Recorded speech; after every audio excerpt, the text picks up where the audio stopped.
Ever since I began seminary, I always liked this time of year. Not only was the temperature becoming cooler, but we had some of these wonderful celebrations, the Feast of the Archangel, and then St. Jerome, the author of the Bible, and then a great saint, St. Therese, and now the memorial of the guardian angels. And during this time period, we have a focus on the angels, whether it was the archangels or the guardian angels. And I think it's apropos for us to reflect, what is an angel? Well, St. Thomas Aquinas says that an angel actually is a word that denotes the function of that particular entity. It means someone who's serving or a messenger of God. And he would say actually the entity itself is called a spirit. A spirit. So angels are spirits whose primary function or goal is to serve God and to be his messenger, to speak to us and to intervene on his behalf to us. Now, it's important for us to remember this, that they're these celestial beings. They do not have a body, and they are not humans. Some people think, oh, my baby, is now an angel in heaven. As horrible as it is to have lost a baby in the womb, miscarriage, or to have an infant loss, the baby's not an angel in heaven. We would believe through the grace, mercy, and the love of God, the baby is a saint, a santito. It's someone who's now in heaven with Mary, a human person who's now in heaven, glorified with Mary and with the other saints. Angels are celestial beings created by God to help us and to serve him. And guardian angels are specifically created for each and every one of us individually. You and I both have guardian angels. Mine works overtime. Probably most of yours is on part-time, right? But we each have a guardian angel, and the guardian angel is given to us to be God's manner in which he intervenes in our life. That's why we grow up praying the prayer, Angel of God, my guardian dear, right? Now, it's very important for us not to name our guardian angel.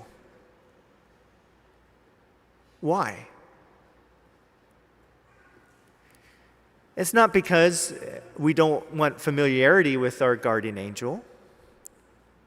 It's because who has given you the right to bestow a name on that celestial being?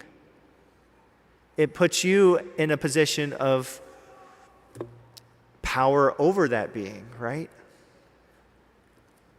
Authority over that being. We name our dogs. We name our cats. God gives us the guardian angel to intervene and assist us. It's not up to us to give that being a name, right? So I just encourage you, just call your guardian angel, oh guardian angel, be at my side. Draw near to me, intervene, battle against the evil one for me. Now, we probably have guardian angel stories. It's great to hear those and share those. So I'll share with you one of my stories where I believe fully this was my guardian angel intervening, protecting me on behalf of God. It was a dark and gloomy night. No, I'm not kidding. It actually was a dark and gloomy night. It was in 1994, I believe, maybe 1995 at Texas A&M University. It was January. The semester had not started, and it was around freezing and the temperature was dropping, and it had begun to rain. I had walked over across the street to go to Double Dave's Pizza, because hot pizza on a cold night is a good thing, right? Especially for a college student. And while I was eating there, I noticed that the conditions outside changed. Everything started to turn white. So the rain turned to ice, and then sleet fell on the ice, and then more rain fell on that sleet, and it was all starting to glow and reflect. It was quite beautiful. And so I finished, and it was time to go back to my dorm and cross the street, and there was 2 parked cars in front of the Double Dave's Pizza, and I stood in between, and like a good little boy, I looked to my left to make sure there was no traffic coming, and I saw 1 pair of headlights, and I thought, well, just in case I slip or something on the ice, I'll wait for these headlights to pass by first. And I'm waiting there, and I get this powerful message that said, in a command, you get up now and get on that sidewalk. And it was like I had a choice, but it was like, you do this now. And it was filled with a power and energy that was very unique, that I have not had before. And so I responded to that. I turned around, I stepped on the sidewalk, and then I turned back around just in time for me to see that headlight begin to spin. And that car, within a matter of 10 seconds, spun out of control and hit those 2 cars and sandwiched them together. I would have been a pancake, and I would be in a much different place than I am now.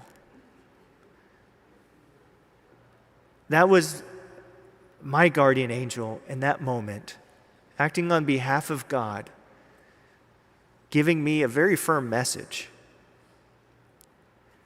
You need to go to a place where you'll be protected.